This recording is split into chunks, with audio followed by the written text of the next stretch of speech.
अस्सलामुअलैकुम दोस्तों। Burkina Faso एक छोटा सा मुल्क मगरबी अफ्रीका में मगर दुनिया के सबसे बड़े सोना पैदा करने वाले मुल्कों में शामिल है।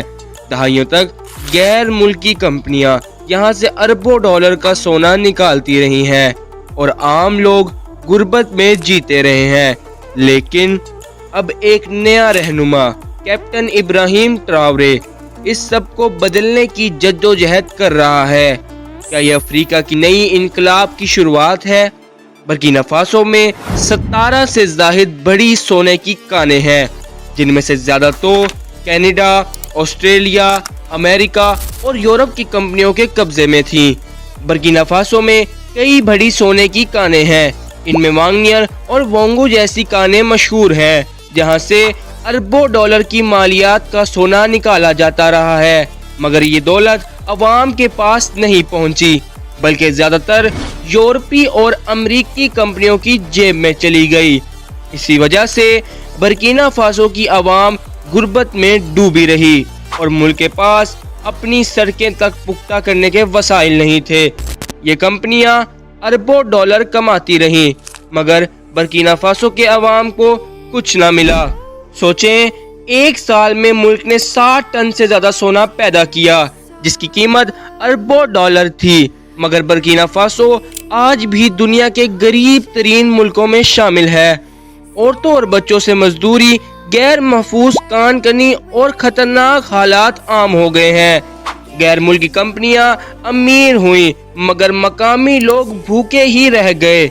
इसी को आज लोग कहते हैं अब हथियारों से नहीं बल्कि मुआहदों और कारपोरेशन से कब्जा किया जाता है। लेकिन 2022 में सब कुछ बदल गया।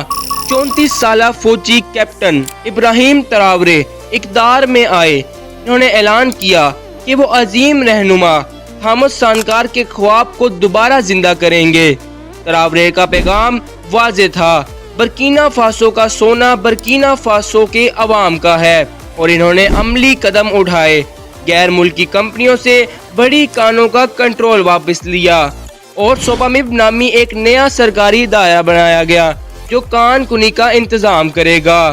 नवंबर 2023 में मुल्क की पहली कौमी सोना साफ करने वाली फैक्ट्री की तामीर शुरू हुई, जो रोजाना 400 किलो सोना तैयार करने की सलाहियत रखती है। ये रिफाइनरी अकेली ही 5000 से जाहिद नौकरियां देगी और अरबों डॉलर मुल्क के अंदर रखेगी। ट्रावरे ने यहीं पर बात खत्म नहीं की। 2024 में हुकूमत ने कान कनी के नए कवानीन बनाए। गैर मुल्की कंपनियां अब अपने मंसूबों में 15 से 30% मालकियत रियासत को देंगी। इन्हें मुल्क के कौमी सोने के ज़खायर में सरमाया लगाना होगा और इन्हें मकामी बर्किना फासो के मजदूरों को तरबियत देकर रोजगार देना होगा। इसके साथ साथ गैर कानूनी स्मगलिंग रोकने के लिए छोटे पैमाने पर सोना बरामद करने पर पाबंदी लगा दी। ये फैसले आलमी कान कनी की सनत को हिला कर रख गए। कई गैर मुल्की कंपनियां खौफजदा होंगी, मगर अवाम के लिए ट्रावरे एक हीरो बन गए। ये जंग सिर्फ सोने की नहीं बल्कि आज़ादी की है। ट्रावरे ने माली और नाइजर के साथ मिलकर अलायंस ऑफ साहिल स्टेट्स बनाया। तीनों ममालिक ने ऐलान किया कि वो मगरबी ताकतों के गुलाम नहीं रहेंगे। इसने गैर मुल्की फौजी अड्डे बंद किए, IMF और वर्ल्ड बैंक पर इन्हिसार कम किया और रूस जैसे नए इत्तेहादी बनाए।